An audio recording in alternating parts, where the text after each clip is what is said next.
Rick Pitino, I don't know if it was this morning or whether it was like in the last 24 hours. Rick Pitino, what podcast was he on recently? He's sitting down. It might have been Barstool.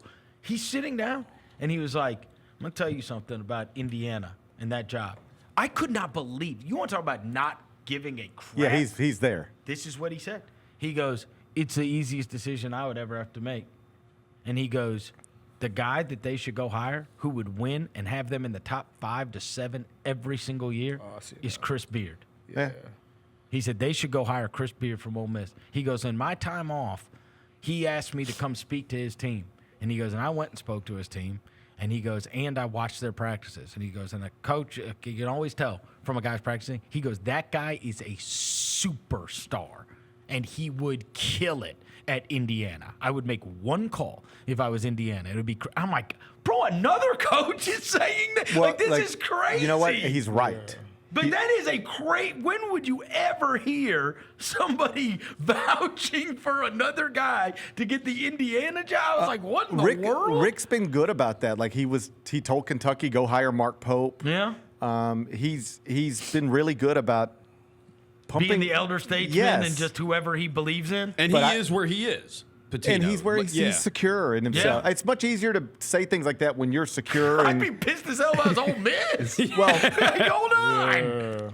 Like I've known Chris for a little while. Yeah. I did a big story on Jamin Brakefield at Ole Miss. So I spent a lot of time in Oxford this season, and Chris, he's excellent.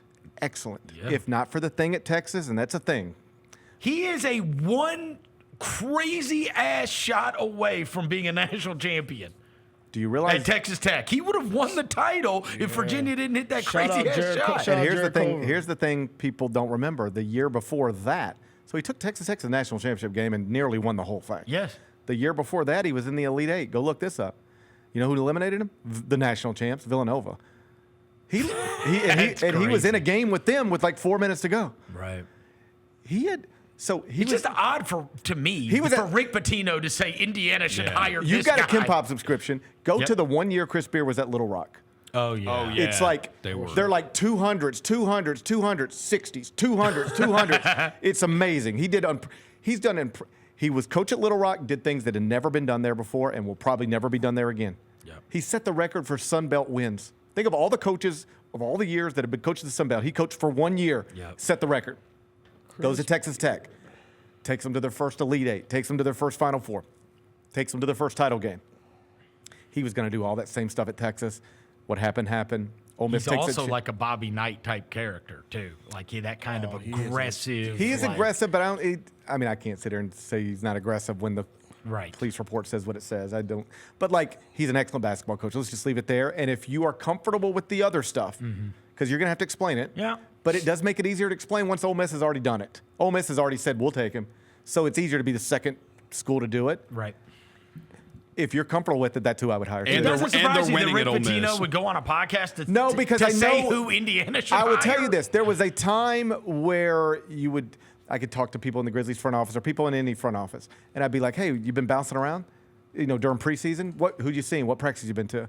And you would talk to coaches all the time, or NBA people. Who's running a good practice? Who are you interested in? You remember this. The Grizzlies at one point were interested in Tony Bennett. Yep.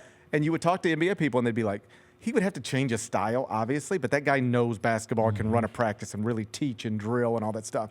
Jay Wright, you would hear it about a lot. Chris Beard. NBA people love Chris Beard. It wouldn't surprise me if he's an NBA coach someday. They love him.